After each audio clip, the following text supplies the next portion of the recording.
Can you hear me well? Yes. Works. Yes, great. So let's get started. So welcome everyone to the welcome everyone to the IAS seminar series, and particularly to today's session of the International Roundtable on Computational Social Sciences. And it is a great honor for me to introduce today's speaker, so Bart Bonikowski, who is an associate professor in sociology and politics at New York University. And he's also a faculty affiliate at the NYU Center for Data Sciences. So after receiving his PhD at Princeton, he held successively assistant and associate professorship at Harvard University before joining the NYU in 2020. Bart Bonikowski's research mainly focuses on politics in the United States and Europe, especially on nationalism, populism, and far-right parties, leveraging a variety of methodologies such as surveys, field experiment, and of course, computational text analysis. And his work has been published in the most prestigious journal, both in sociology and political sciences, including and of course not limited to American Sociological Review, Annual Review of Sociology, Social Forces, American Journal of Sociology, or European Journal of Political Research. So thank you again, Bart, for accepting the invitation. Welcome, and the floor is yours. Thank you so much. It's wonderful to be here. It's such a terrific talk series. I'm really delighted to be part of it. And it's nice to see so many familiar faces. Hi, Sarah, I just saw you there as well. I look forward to getting your feedback on the paper. I'm also really happy that the co-authors of the paper are here as well, Yuchen Luo and Oscar Stuhler, both PhD students at NYU. So let me just share my screen and we can get going. Can you see that? It has now jumped, of course, to a different screen of mine, but that's okay. I'll try to figure this out somehow. Okay, so if I look over there, that means I'm looking at my PowerPoint. The talk is called Politics as Usual, Antecedents of Radical Right Frames in US Electoral Discourse. And the idea behind this paper is really to see to what degree the frames that we typically associate with the radical right, and Trumpism in particular, are new, or whether there's certain continuities between them, between mainstream politics in prior years and the way that Trump conducted his campaign. As I already mentioned, the work is co-authored with Yuchen Luo and Oscar Stuhler at NYU. And really, both of them played a really important role in this project.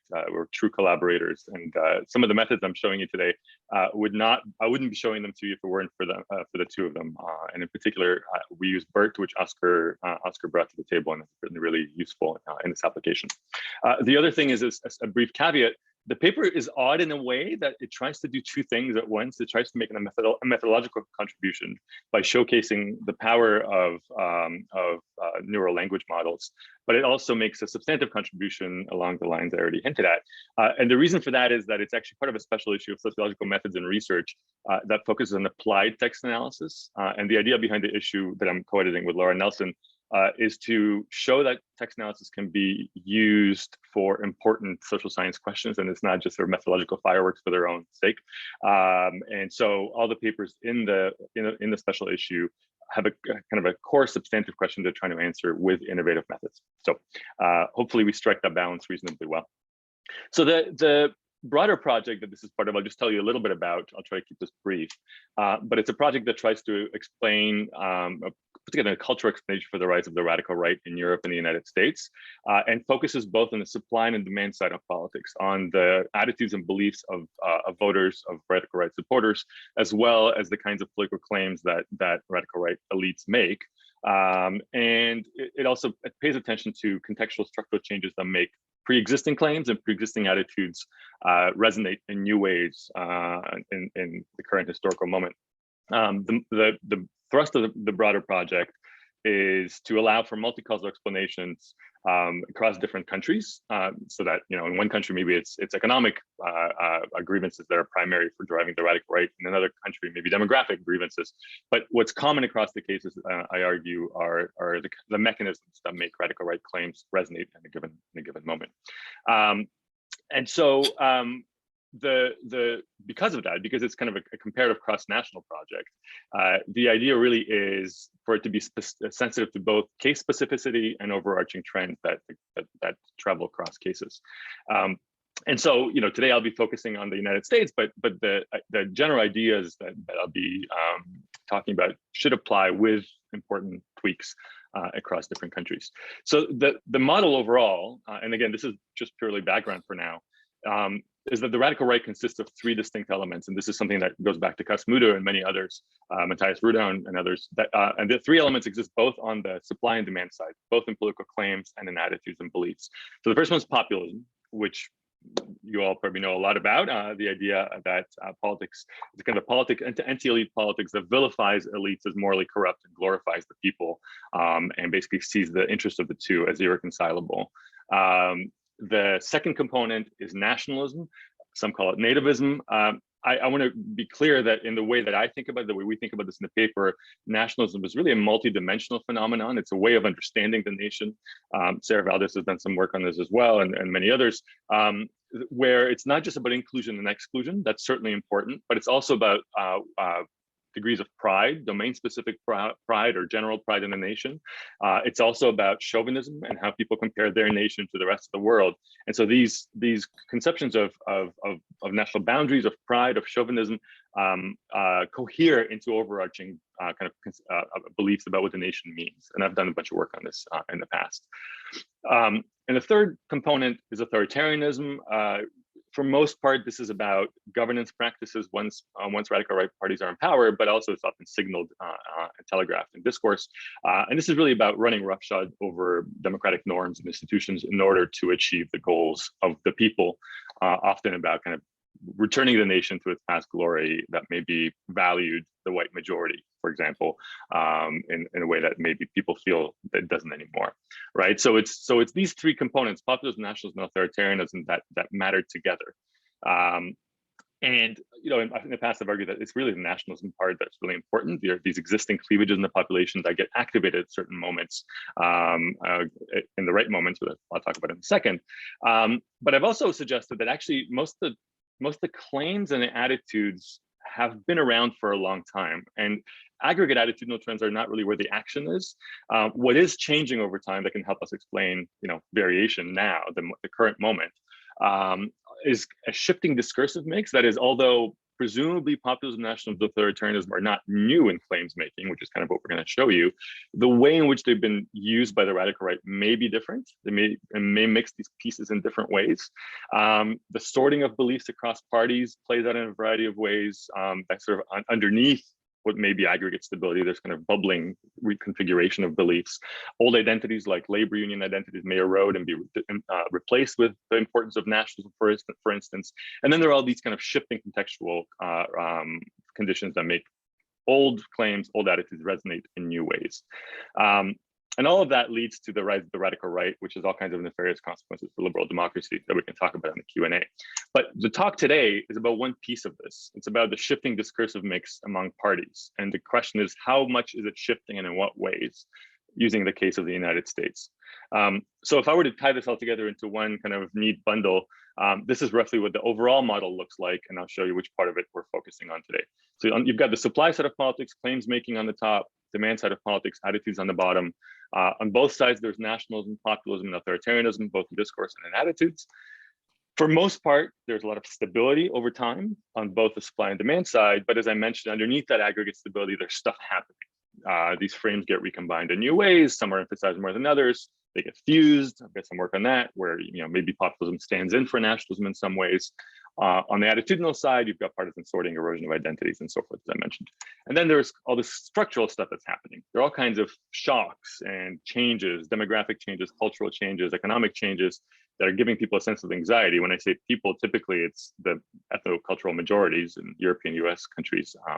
It's the white majority that are kind of giving people a sense of inchoate fear and anxiety that opportunistic political elites then channel into resentment, kind of bundle this all into a kind of a culture of fear and resentment, and say, look, the fault is with the minorities, whether it's immigrants or domestic minorities, and it's really the kind of the evil, immoral elites in cahoots with the minorities that are creating the problems that you're feeling. Viscerally, all of that creates a sense of collective status threat and leads to the mobilization of nationalist cleavages and the rise of radical right parties or successive radical right parties, which then empower do all kinds of bad things to democracy that we can talk about, and the whole model diffuses. So that's the big picture. Today, this is part of a book project, and as you can see, it's kind of a big theory that applies across places. But in my book project, I'm filling in each piece of this with empirical evidence, mostly mine, but of course also on the shoulders of other work from before. And so today, we want to look at just this one piece, the supply side, the discourse side, how nationalist, populist, and authoritarian claims are used by the radical right vis-a-vis how they've been used in mainstream politics before. And to what degree is there this kind of creative recombination, and how does it potentially lead to political mobilization of nationalism, but also populism and authoritarianism? So that's kind of the core question. To what degree is the contemporary radical right discourse? In this case, we see Trump, and especially 2016 Trump, as the radical right case in the US. To what degree is the radical right discourse similar to or different from historical discourse of mainstream parties? In our case, that's presidential candidates in our data set from 1952 to 2020. So everyone but Trump, basically. I'll give you a caveat as to why it's everyone but Trump. One can presumably also bring in Goldwater and a bunch of other primary candidates who didn't make it. We just don't have data on them. So this is why we're distinguishing between Trump 2016 and the rest. There are two possible scenarios here in terms of answering that question. And I would say unlikely, maybe, given some of at least my priors. So one is that radical right discourse represents a sharp break with politics as usual. And there's a lot of literature that would point in this direction. There's a whole literature on the radical right as a totally new party family that uses different kinds of claims, that has different organizational structure, that has a different relationship between the leader and the people, and so forth. So there is a sense in which this is not politics as usual at all. There are also other arguments in literature about the radicalization of parties. So that show that a lot of radical right parties started off as center-right parties and drifted in the radical direction. And in fact, now some mainstream parties are mimicking the radical right. Think of the Social Democrats in the Danish election, a bunch of others. And the assumption there again is that the radical right is the unique, unusual thing that then maybe diffuses back into the mainstream, but it's really the point of origin for a lot of these discursive forms. That's one scenario. The other one is that there's nothing new about the radical right.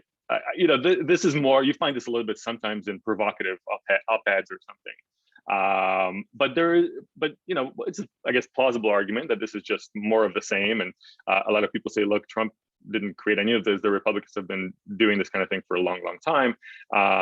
He's just more brash about it. It's possible. So that sort of leads to a third, maybe more interesting scenario that's somewhere in the middle between these two things. And that is that the radical right draws on existing tropes in political discourse. And those tropes have long been available. So we can think of the direction of influence, not just from the radical right radicalizing the mainstream, but actually the mainstream giving rise in some way through some process to what the radical right does. And if so, we should see kind of antecedents to what the radical right does in mainstream political talk. It also is possible that the radical right is recombining these frames in some ways. So maybe the frames are sort of one at a time used by different politicians, but radical right actors bring them all together. It's also possible that some of the frames are amplified and emphasized more by radical right actors than they had been by mainstream actors. So it's sort of a way of thinking, well, maybe it's a little bit of both. Maybe it's, old wine in new bottles to some degree, but also, the ingredients have changed a little bit, right? Maybe there is some reconfiguration along the way. Now, why would it matter if the third scenario were correct? Well, for one thing, it would suggest at least a partial continuity between the mainstream and the radical right, which suggests that the mainstream shouldn't be left off the hook, so to speak, for what's happening in many contemporary democracies today. That is not a black and white, good guys, bad guys kind of scenario, but rather that mainstream actors in some ways have potentially created the conditions of possibility for the radical right. And one way in which they may have done this is that they make promises about curtailing immigration, about anti-corruption or whatever it is that they then don't fulfill. So they use these frames that have a resemblance with the radical right to get support in elections, and then when they govern as mainstream parties do. And if so, that might create greater demand for political actors who actually mean what they say and deliver on the same kinds of discursive promises. And if so, that suggests that, that again, the mainstream played an important role and maybe continues to play an important role in enabling the radical right to the degree that it uses similar kinds of frames. And the last one is that this last scenario would give us the opportunity to sort of understand under what circumstances these frames may be used. If all of a sudden the end is not just Trump 2016, but actually we can observe these frames along a longer span of US history, it's possible that then gives us a sense, of why certain frames become more prevalent at certain moments in one party or another in the US. Now, this leads to more specific hypotheses. There are a bunch of them, so I'm going to try to group them in a way that makes sense. So the first set of hypotheses are about Trump 2016, about the radical right. And in some ways, these first few are just a way of, if they were not true, then we couldn't call Trump a radical right politician. It's sort of constitutively necessary that these are at least to some degree true. So the first is that populist and authoritarian claims, that's 2 out of the 3 elements, should be more prevalent among Trump's speeches in 2016 than in mainstream campaigns. Exclusionary nationalist claims, so that's one component of nationalism, should also be more prevalent in Trump's campaign. Claims evoking low levels of pride in the nation is kind of, if you think back to Trump's, if you recall, inaugural speech about America going to hell in a handbasket, that people refer to that speech as the American carnage speech. It's about, the country has gone off the rails, right? And so it's sort of a low level of pride in the nation as it is today. It doesn't mean that, there's no celebration of its history, there's no nostalgia, all of that's part of it, but a sense that there's nothing to be proud of today because the country is not what it should be. So that also should be higher among Trump speeches than elsewhere. And so these 3 are kind of the Trump radical right kind of hypotheses. Trump should be an outlier, right? But then the question is, even if he is an outlier, to what degree did the frames that he uses exist in the past? So we know from past research by many people, myself included, that populism in the US has a long history actually, and it wasn't invented by people like Trump. So that's, we should see a pattern of populist claims making in prior years. Exclusionary nationalism is a little trickier. We should certainly, imagine that it probably existed. The U.S. is not exactly a pluralist paradise when it comes to race and immigration and ethnicity, but presumably it also is a frame that's a little more veiled and coded in mainstream discourse. So it should be less prevalent than the other ones, even if it does exist before Trump. And then authoritarianism, there are plenty of examples, historical examples of authoritarianism in mainstream American politics. So there should also be some prevalence of this frame prior to Trump 2016. There are 2 more. So sort of the flip sides of exclusion and low pride are inclusion and high pride. And so inclusive nationalist claims, we would imagine having a long history in American politics, especially among Democrats, for whom for a long time in the post-war years, certainly, ethnic pluralism and inclusion has been part of their kind of core set of claims. And so we should see that. So the idea here is that inclusive nationalist claims should have a history in the second half of the 20th century, but they should be more prevalent among Democrats than Republicans. And then low national pride that I mentioned in Trump speeches earlier, we should see it used by both Democrats and Republicans. And the insight here is that saying that the country has gone off the rails and that there's not much to be proud of these days has a kind of a family resemblance to populism. Populism often uses this kind of thing. So if we assume that populism has been around for a long time and has been prevalent in both countries, as past research shows, something similar should be the similar findings should be observed for low levels of national pride. A few more. Then the question is now, if those are all hypotheses about kind of general prevalence and trends, we can also look at how these frames relate to one another, right? And so I already mentioned the kind of family resemblance between low levels of national pride and populism in terms of the kind of constitutive logic of those frames. So we should see a correlation between these 2 overall. And then, of course, by definition, low pride, high pride should be negatively correlated. That's kind of more just a kind of a phase validity check. You would imagine that either you're proud of the nation as it stands today, or you're not. Although I will foreshadow that there is a way in which these can be very creatively combined.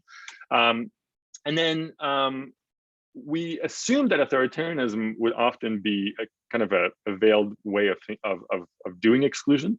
So therefore, authoritarianism and inclusive nationalism should be negatively correlated. Okay, these are the last two, I believe, yeah.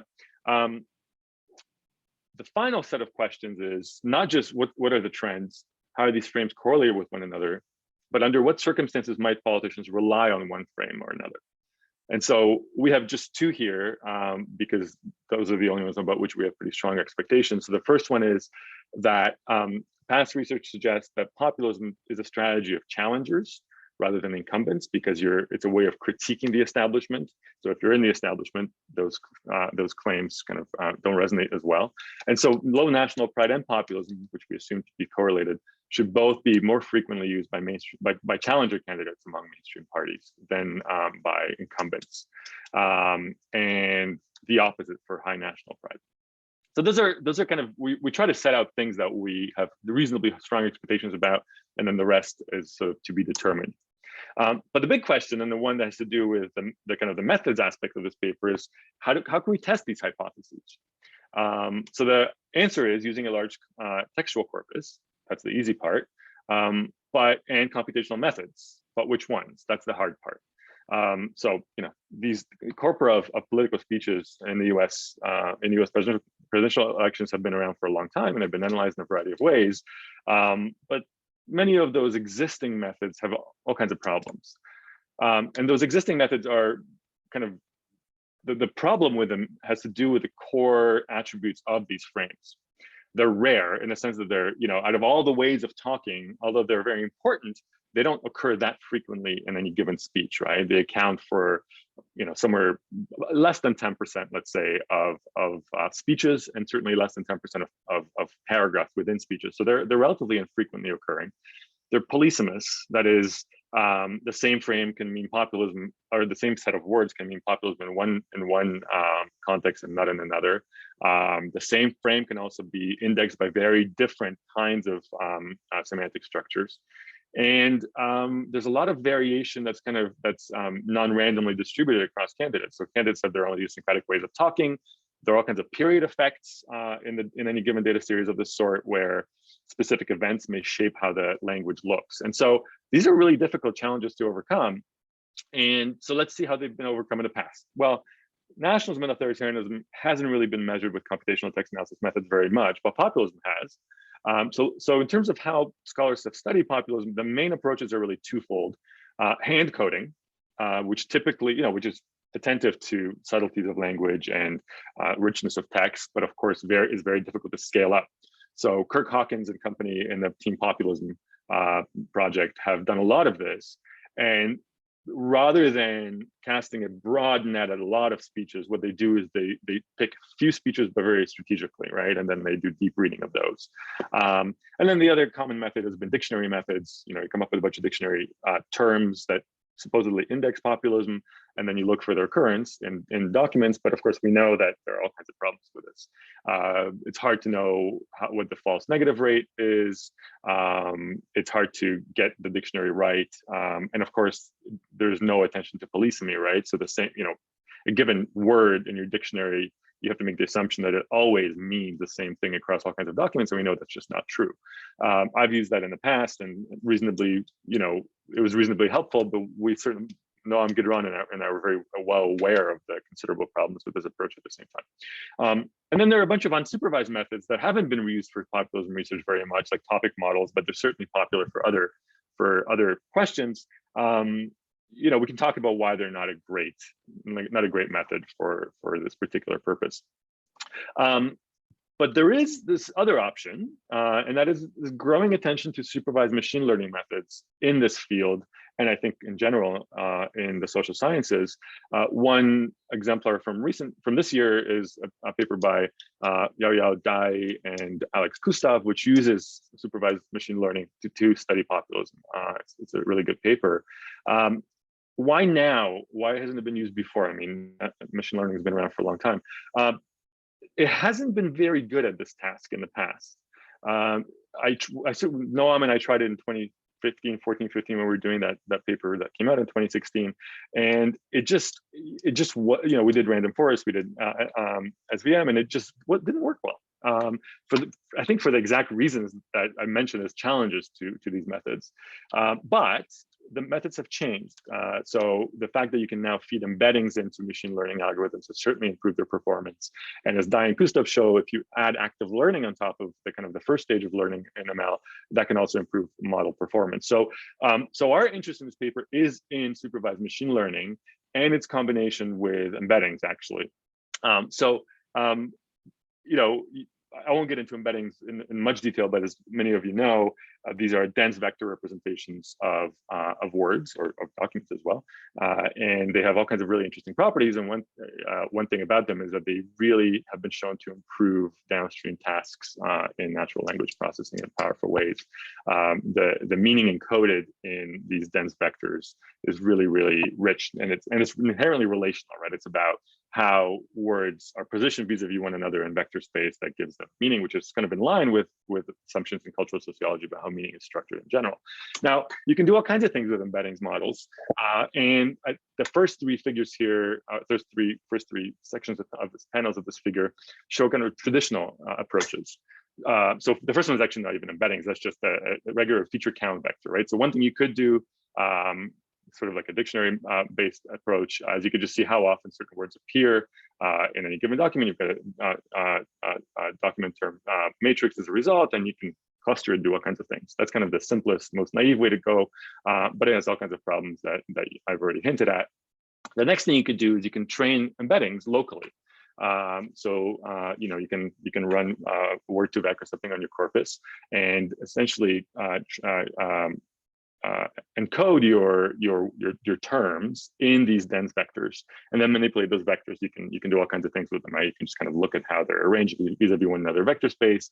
Some people have suggested doing creating cultural dimensions out of them, or even bringing dictionary-like methods to bear on them, but with the dictionary terms converted into embeddings, and that works okay. But locally trained embeddings have the downside of being constrained by the corpus itself, and typically the corpora that we train on for these kinds of applications are not very large. And also there are all kinds of other issues, like the fact that each word gets one embedding, right? So this doesn't really get a polysemic meaning. It doesn't get the fact that the same word can mean different things in different contexts. Another approach is the use of pre-trained embeddings, whether it's GloVe or others. Word2vec has done some pre-trained embeddings. So these are embeddings trained on massive corpora, so you're getting over that sort of small corpus problem. But there is still this issue of what do you do once you have them? You still have this problem of each word having only one single vector, and then if you want to compare documents and figure out which ones are populous or not, you've got to somehow aggregate these word level embeddings to the document level. So often what you do is you just average over the embeddings. One other option is maybe you can use doc2vec at the same time as word2vec to group documents, but there's still downsides to this. What we want to propose as a much better way forward are neural language models, which are kind of all the rage these days in natural language processing. And the one we use in particular is Bart, well, a variant of Bart I'll get into in a minute. So this is the bidirectional encoder representation from transformers. And what's amazing about these models, I mean, there are many things that are amazing about them, but they're trained on massive corpora, and they preclude all the problems, many of the problems that I just described.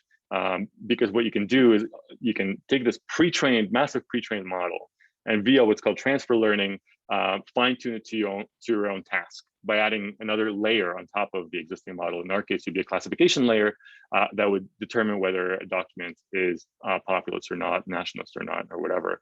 And so you're taking the knowledge that's been already learned on this massive corpus and adapting it to your task. And the reason these are called language models is essentially that pre-training has taught the algorithm how to speak English in this case, right? How to understand English. And then you're taking this algorithm that's already learned how to speak English and just focusing it on the task at hand, which makes these models extremely powerful. They're bidirectional or really non-directional, which means that that they are not reading sentences in a single given order, but they're looking at the entire distribution of words, and word order starts mattering in that case. So it's not just predicting things in a bag of words or a moving window that's sort of internally a bag of words, but really you're looking at the arrangement of features across the corpus. And what they also are able to do, which is really powerful, is create context-sensitive embeddings. So each word, it's not just each word has an embedding, but each word has a context-specific embedding. Each instantiation of a word has a unique embedding, which can actually get a polysemic meaning, right? So the example we use in the paper is, the word bank will have a different embedding if it's somewhere near river versus robber, right? These will be different vectors that it receives given its proximity to those other words. And the way this works in the pre-training of the models is that the models, the pre-training corpora have a certain number of words masked, typically 15 or 20% of words masked, and then there's a deep neural network that's taught to predict those masked words. It's trained to predict those masked words given what's around them, where word sequence matters. There are other pre-training tasks like predicting the next sentence. So paired sentences, some of which actually follow one another and some of which have been randomly drawn to be paired. And the algorithm is to figure out which ones are actually next to one another in the corpus.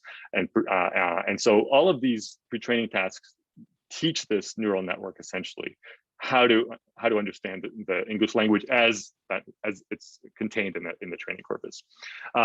This has been a major breakthrough in natural language processing. It's made a huge difference in downstream tasks.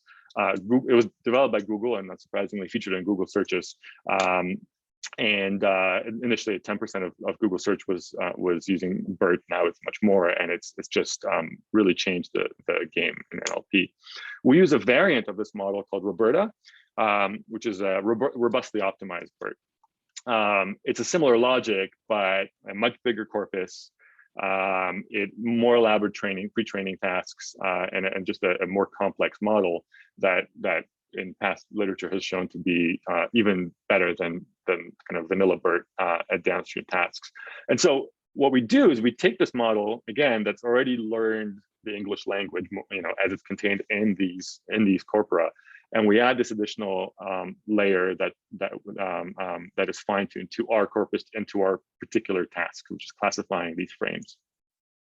So I mentioned that we're doing Roberta. We do another thing.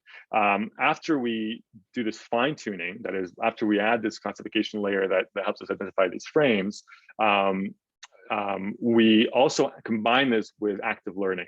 That is, we ask the algorithm to spit back at us those documents that it had a very hard time classifying, where classification probability is close to 0.5, let's say, and then we help it figure out which ones are positive and negative cases. So we do more hand coding, and then return that back into the training set, and we do this successively until we kind of see no further improvement in model performance. But this is an idea that we got from Dai and Kustav's paper back when it was a working paper, that you can, the model fit that you get out of the first run of an ML classifier is not the final model fit. You can take that and further improve it by doing this kind of semi-supervised active learning process.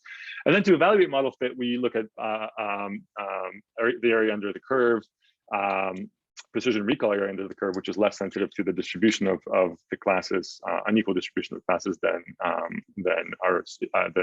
RC, and we compare this quantity between our model with other models, more typical models, more traditional models. So random forests, a few varieties of it, just based on TF-IDF, based on locally trained word2vec, based on a pre-trained word2vec averaged over the document, over the words in the document, and a locally trained doc2vec. So we kind of try to give these traditional methods their fair shake and see how ours come out in the comparison. Very quickly, the data are basically all the available presidential campaign speeches from 52 to 2020. And I say all available because this is not neither a population nor a random sample. It's whatever is in the archives. The archives in particular that I'm talking about are twofold. There's the Annenberg Pew Archive of Presidential Campaign Discourse 5296, and then the UC Santa Barbara American Presidency Project that we scraped from 2000 to 2020. These speeches in the Annenberg data, there are only speeches from September 1st until election day, as well as the initial nomination acceptance speech. And so we harmonize the two data sets to have just these dates in them. And what's missing, sadly, is the Barry Goldwater campaign of 1964, which would have been really good to have, given that it has a lot of, people tend to think that it has a lot of features of Trumpism way back. And then we don't have the Bush 2000 campaign either, but we're working on adding those in from other sources. We exclude all Q&As and utterances by people other than the candidates themselves. So this took a long time to clean the data. There are all kinds of hosts sometimes introduce the candidates, sometimes their running mates are part of the conversation. So we get rid of all that. And the final corpus is just under 3,000 speeches, but we split them into paragraphs. And so our core corpus are 70,000 plus paragraphs that we use in all the analyses. We also have other variables that we use in the analysis: speech length, which party what the speech belonged to, the date, the incumbency status of the speaker, and some contextual stuff, structural stuff, on whether there were recessions at the time. The specific analytical steps, I don't want to get too far into the weeds, but very briefly, I'll just fly through these in case you may have other questions. We can talk about it after. So we sample paragraphs from the corpus, in this case, 2,224 paragraphs. We annotate each paragraph. So 2 out of the 3 of us, that is Yu-Chan, Oscar, and I, annotate each paragraph for each of the frames. And then disagreements were adjudicated by the 3rd annotator. We fine-tune Roberta's hyperparameters. Now, these are very time-consuming models to run, so this fine-tuning was largely done by hand. And then generate random splits in the data, 25 of them, with an 80-20 split between training and test sets, and run separate models in all the 25 splits. And then use each test set to evaluate model performance, and then we keep the model that did the best based on PRAUC in terms of predicting category assignment. We then generate a new 200 paragraph sample. This is, you'll see why in a minute. 20% of which are randomly drawn and 80% of which are high entropy cases, that is cases that are hard to classify. So this is the active learning component. And we code those by hand. Again, same process. We then return them to the training set and produce the results, and do this over and over again until we don't get any more gains in terms of model performance. So steps 5 through 9 are essentially the active learning parts, where we run the models, we get classification, performance statistics, we do active learning, do it again, get more updated statistics, and do this until there's no more improvement, which actually turns out to be not that many times, 2-3 times. Bart? Yes. Yeah, I ask one question. Thank you. Thank you for these beautiful slides. So one question, clarifying one. So the political frames categories, just a repetition of how they are defined. That's one. And then secondly, when you split the paragraphs like so, I mean, those paragraphs will not be independent in the sense that they're coming from the same speech. They will contain similar type of information, but the model is assuming them to be in independent instances. So how is that dealt with? Yes. Yeah. And then that's a good question. Yeah, go ahead. Last one is the Trump-like classes, or the classes that are very similar to Trump. I mean, there are not many in the history of US. There are some, I guess, like 150 years ago or so. I don't remember the name of that president, but there's one that seemed to have been Jackson. Trump. Yeah. So there are not many of those. So it's sort of a rare event. So how do we actually measure that? How do we capture it in these days? Yeah. So great questions. On the first one, to rehash what the frames are. So populism, right? Anti-elite, kind of moral binary discourse that vilifies elites, glorifies the people. Authoritarianism in kind of anything that runs roughshod over democratic institutions. So typically these are not honoring election outcomes, threatening to jail your opponents, the stuff that we heard from Trump, but also kind of strong law and order arguments about, kind of using the power of the state against the people, so that goes back to Nixon and others. 4 aspects of nationalism. So inclusion versus exclusion, inclusive nationalism versus exclusion. So civic versus ethnic, you can think about it that way. Low pride versus high pride in the nation. And those are the 4, right? So that leads to right. So 4 nationalism frames, populism, authoritarianism, 6 frames. On the last question, well, how rare Trump's use of these words is sort of an empirical question. We show that some of the frames are not as rare as you would think. Others are a little more unusual. And so I actually don't think you have to go 150 years back to find them. And I think if we, we can talk about this more in the Q&A later, but if we had access to, let's say, primary election data, there'll be even more of this stuff, because primary candidates are a little more free with their discourse than mainstream candidates who are already party nominees. But even among party nominees, you see some continuity that I'll get to in a second. So I really think that, I don't know if you meant it in that way, but it's a sort of an empirical question. I suppose it could be a methodological question as well. But we've run this without Trump in it as well, and we actually observe similar results in terms of the earlier mainstream speeches. So Trump is not influencing our classification in too strong a way. And in fact, if he was so unusual, he would lead to conservative estimates, right? Because his way of talking would overshadow all the others, and and we would have lower prevalence in the previous ones. In terms of the non-independence of paragraphs, I don't think, Oscar, correct me if I'm wrong, but I don't think we take that into account in any way.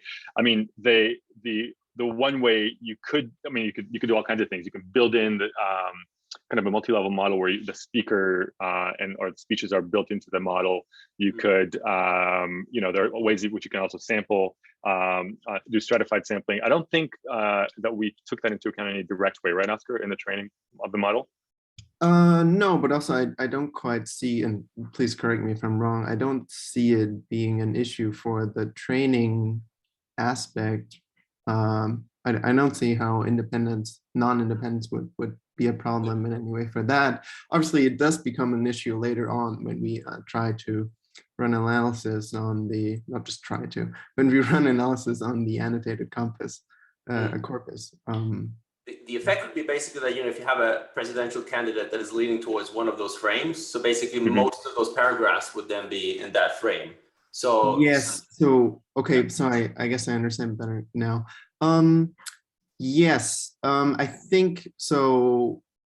Quite frankly, in retrospect, I think it might have been good to do, especially annotation, in a more stratified way than we did, but we didn't.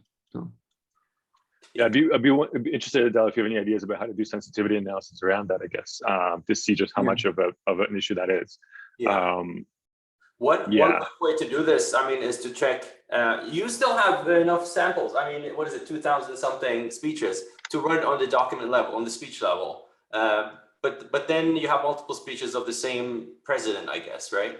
So you still run into something like that. But if you reduce it to one random draw of a speech for each president, and then you run the thing, and then you see if the proportions are roughly correct to the proportions that you find on the paragraph level, that would give you a sense that, things are relatively stable across paragraphs. Yeah, that's interesting. Yeah.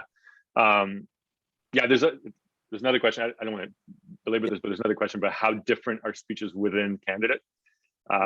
This is something that I've looked at in this corpus in the past, and some reviewers have worried in the past with this specific corpus that candidates give the same speech in every place. So actually, what you've got is just a duplication of one text, n times. That's actually not the case. So at some point, I did a bunch of analyses to see how much variation there is within candidate. There's actually quite a bit of variation. Some phrases will repeat quite a lot, and sometimes those are the zingers, right? And which may be the populist, phrases or whatever. But anyway, that's sort of a side issue. But thank you. That's good. It's something we should think about a little more as a robustness check. Yeah, well, that's relatively easy to do. And, besides the computational time to do it. But one last thing is to look at the length of the speech. I don't know if they are roughly the same length, because if you have like presidential speeches of maybe Republicans being longer on average, so that you get dominance over Republican or certain types of frames dominated in the paragraphs. But that's another way to sort of try to tackle those questions of independencies. Okay. Yeah, we certainly look at speech length in the subsequent analyses, but not in the training itself. So yeah, we essentially do not take into account the nested nature of the data in the training process. But so that's something worth certainly thinking about what impact that might have and how we might be able to detect this. That's great. Thank you. I'm going to just quickly show you the results here of the model performance results. That is, keep in mind as you interpret this, two things. That one is that the PRAC sort of pegged to the prevalence of the frame in the corpus, right? So a naive classifier that's unskilled, that kind of classifies at a random, would not end up at 0.5. It would end up at where the prevalence of the classes are. And so actually here you see the prevalence of each class in parentheses after the title of each panel. And then the other thing is that these are really hard things to classify. So the human coders themselves, that is us, typically agreed on 80–90% of the cases. But the idea that human coders are somehow the gold standard that can nail this is itself something worth debating. So what you see here is in the light gray are the various kind of standard algorithms. So we looked at TF-IDF-based random forest, locally trained word-to-vec random forest, local doc-to-vec, pre-trained word-to-vec, and then in the first dark shading is Roberta. And you see that in all of the cases, except maybe authoritarianism, although they're at the mean as well, Roberta does far better than the other classifiers. And we really, we didn't want to put our thumbs on the scale here. We really wanted to make this fair, which is partly why we run a wide range of models. And we don't just go with the ones that we know are obviously going to perform poorly. We really try to make this work as well as possible. And then what you see in between the three dark shaded box plots is the additional value yielded by active learning, which varies, right? It varies from, in some cases, it improved quite a bit. It's the first stage of active learning, like in the exclusive nationalism frame. With populism, there was some continual uptick over the successive models. With high pride and inclusion, there wasn't much improvement. And also the variation in the performance of the models here across the frames has to do with the frames themselves. So it has to do with their prevalence. Low prevalence frames tend to have higher variance in these model performance, but also has to do with just kind of inherent vagueness and difficulty of coding these. And this is something we saw again in the human coding, right? Is that some of these were much easier to code than others, and you see this pan out when you feed them into machine learning as well. But overall, I think that the differences, the differences between the standard algorithms are quite small for most part, whereas the differences between the standard algorithms and Roberta are quite vast in relative terms. So I think we see this as kind of a confirmation that this is a potentially game-changing approach for this kind of task. Now, finally, the results. We don't have that much time left, but so these are, I'm going to give you a preview. These are 6 frames, right? The ones I mentioned: populism, exclusion, authoritarianism, inclusion, low pride, high pride. There are a few things to notice. The first thing to notice is that Trump 2016, so this is a third from the right, is really high on these 3. That is high on populism, high on exclusionary nationalism, high on authoritarianism. Also high on low pride, that's the second row here, but relatively low on high pride and relatively low on inclusive nationalism, right? So this is kind of just like a sanity check. Is Trump an outlier? Can Trump be considered a radical right actor? These are hypotheses 1A through 1D, and they bear out. And I think that's sort of, okay, if that weren't the case, either would have a problem with a model, I would have a problem with a theory, but it seems to work just fine. Then the second set of questions are about the mainstream parties. So the question was, did Trump invent this or did he not? Certainly when you look at populism, there's plenty of variation in populism in prior years. No one quite reaches the height of Trump, but it's quite a prevalent frame throughout the time series. And interestingly, but also not surprising given the past research, you see it both among Democrats and Republicans. This is not just a right-wing frame, although it is certainly used by the radical right. It's also used by mainstream left-wing actors in different ways. Authoritarianism down below, a different scale because this is a lower prevalence phenomenon. Actually, I think probably would be better to not make these scales all standardized or all consistent, because the kind of aggregate prevalences varies.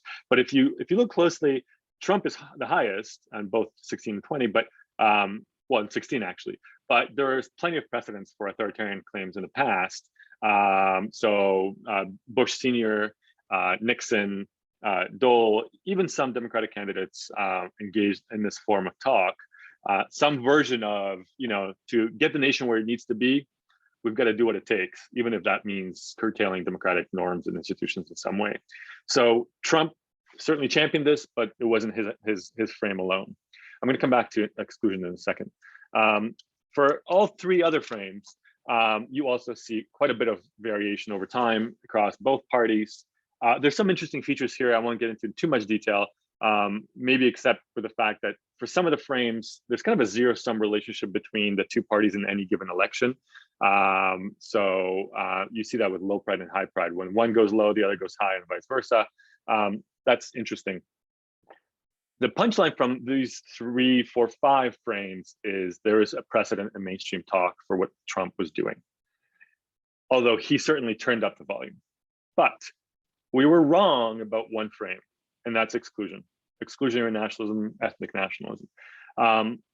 It's, again, I don't want to give you the impression that the US is some sort of a pluralist paradise, far from it in terms of its politics, but this kind of overt, explicit exclusionary nationalism was quite absent in mainstream politics prior to Trump.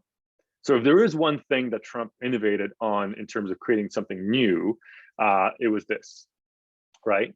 And that could, so what does that leave us, right? So there's a kind of mixed set of findings. Precedent for some frames, lack of precedent for Trump's exclusion. Well, what we did something to kind of push on this a little further, maybe given that the US isn't a pluralist paradise, or it hasn't always been, maybe it's not that prior candidates were always inclusive. It's just that they've veiled their exclusion in other ways, right? They weren't explicit about it. So let me zoom forward to that. And so what we did is, one way to think about that is to see, well, when one way of being exclusionary is to not be inclusive, right? Given that inclusive nationalism, civic nationalism is pretty much boilerplate in American politics. It's sort of almost mandatory, right? To kind of evoke America as a kind of a land of immigrants, America as a diverse society. To not do so, to not invoke those obvious boilerplate frames, is itself a conscious decision. And so we looked at the differences between campaigns in any given year, in any given election, and their use of inclusive language. And there we see quite a bit of variation over time. And in some campaigns, in some elections, much more than others, Republicans not using inclusion when Democrats did, right? So rather than being explicitly exclusionary, they're scaling back their kind of boilerplate inclusive language, which itself could be a form of dog whistling. The other thing that we looked at is authoritarianism, which has a history in mainstream elections. Authoritarianism has long been thought of as another dog whistle for racial exclusion in the United States. Think about Nixon's Southern strategy, silent majority discourse, and kind of get tough on crime discourse that lasted through the 90s as well. And we looked at that closely through kind of just reading of the speeches, and indeed a lot of it had this kind of dog whistle quality to it. So if you think about authoritarianism as having a low grade but prevalence before Trump, that's another way in which exclusion was most likely communicated to the supporters of typically Republican, but not only candidates. So a mix, right? A bit of recombination and amplification, a bit of invention. The other thing we thought about is how these frames are related. Remember, we talked about this. And so here on the right, you've got correlations between the frames, and then you've got a multidimensional kind of look at it through, what did we do? Bosco, not factor analysis, it was primary component, right? PCA. And so, and so you've got, one thing you've got here is low pride and high pride on two opposite ends of this, which is not surprising given that we've assumed that they would be negatively correlated. You've got also authoritarianism and inclusion negatively correlated, which is also interesting and makes sense given the way we thought about authoritarianism, that it's sort of a stand-in for exclusion and nationalism. That's consistent. And then populism and low pride are highly correlated, which makes sense, again, by definition, as we expected. The authoritarianism and high pride positive correlation, we did not expect. one way to, and high correlation, it's all relative, right? It's at 0.22. One way to think about that is it's sort of a way of making claims about needing to bring America back to where it ought to be through whatever measures are possible, and kind of that, we can do this together, we have what it takes. Some way in which high pride and authoritarianism can be brought together in creative ways, but again, unanticipated by us previously. The last result I'll show you has to do with under what circumstances might these frames be used by candidates. And so the one question is, are these party specific?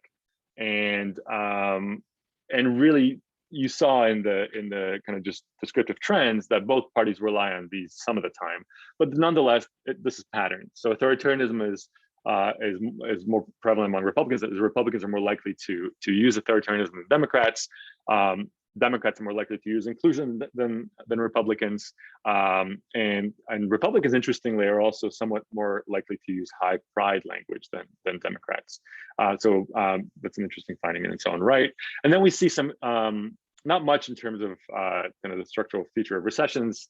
I'm almost tempted to not bring this in, frankly, in the paper, because there could be a whole bunch of structural features that we could include in here. Recession is sort of one that we thought of because economic conditions are so important for presidential elections. And defining here is kind of, it's hard to know what to make of it, that during recessions, authoritarianism goes down. But the interesting finding that's consistent with the past literature is this incumbency finding. So incumbents are less likely to rely on populism, as past literature has shown. This is a strategy of challengers, to challenge the mainstream, to challenge the establishment from the outside. Incumbents are also less likely to rely on low pride arguments, right, which go together with populism for the same reason. On the other hand, incumbents are more likely to make high pride claims, which again makes sense. I've been in office for 4 years, or my party's been in office for 8 years. Look how wonderful America is. America has, all these brilliant virtues that we've put into practice in our administration, and the future is bright, right? You're drumming up positive sentiment around a continuity between traditional American values and what you yourself as an incumbent have done. So that sort of, again, kind of a simple robustness feasibility check. And here, by the way, let's go back to Adele's point, we do bring in speech length, obviously, as a control, given the variance across speeches and their length. Okay, I'll wrap up. So the key findings are, populism and low pride were quite common in mainstream campaigns. Exclusionary nationalism was not. This was largely a Trump phenomenon, at least in this explicit manner. But mainstream campaigns did rely on two more veiled forms of exclusion, if our interpretation is correct of these things. That is the absence of inclusive claims, the conspicuous absence thereof, and the use of authoritarian claims as a dog whistle. Populism, low pride, and high pride were used by both parties, although in patterned ways, as we just showed. And whereas authoritarianism was more common among Republicans and inclusive nationalism among Democrats. Finally, there are these correlations that I already showed you between populism and low pride, between authoritarianism and high pride, and negative correlations between low and high pride, authoritarianism and populism, authoritarianism and inclusive nationalism. But more broadly, kind of bigger picture is, we believe that neural language models and transfer learning really allowed us to measure these very difficult to measure frames in ways that we couldn't have before. Trust me, I've tried in the past, and this really put us in a different universe in terms of the quality of the classification. We believe these are really powerful approaches that can be really helpful when the categories are known a priori, right? So there's plenty of reason to do exploratory inductive analysis that has its place, but if you know what you're looking for, this is a really, really good, powerful solution. This has been an intervention into the populism radical right research literature, because that's kind of where the topic sits, and that's where these attempts have been made in the past to classify speeches and other documents. But it can certainly be, this can be easily extended to other forms of political discourse and text analysis more broadly. We also demonstrate that active learning can be a helpful addition to the use of neural language models. It can, in some circumstances, for some classes, it can further improve model performance. It can actually also, I didn't get into this, but it can also help with the coding process itself. Maybe we can talk about this in a Q&A, but active learning can point you to cases that were difficult to classify, not just for the algorithm, but maybe what you missed in the first case as a human coder, which can then help you tweak the training set in ways that you wouldn't have otherwise, which we actually saw in the authoritarianism case. Substantively, we moved beyond a singular focus on populism in the literature on kind of on the supply side of politics, and measured all three components of the radical right. We were able to measure their prevalence and their alignment with one another. And I think overall we show that the distinction between mainstream and radical right discourse is overstated. Trump didn't invent the radical right claims that he was making. He adopted commonly found frames, combined them, amplified some. And then the innovation in part was to say the quiet part out loud, that is to be explicit about exclusionary nationalism in ways that others had not been, in ways that others had been more veiled. So thank you, I'll stop there, and looking forward to questions. Yeah, so thank you very much, Bart, for this extremely inspiring presentation. So both empirically and substantively. So we'll continue on the Q&A part.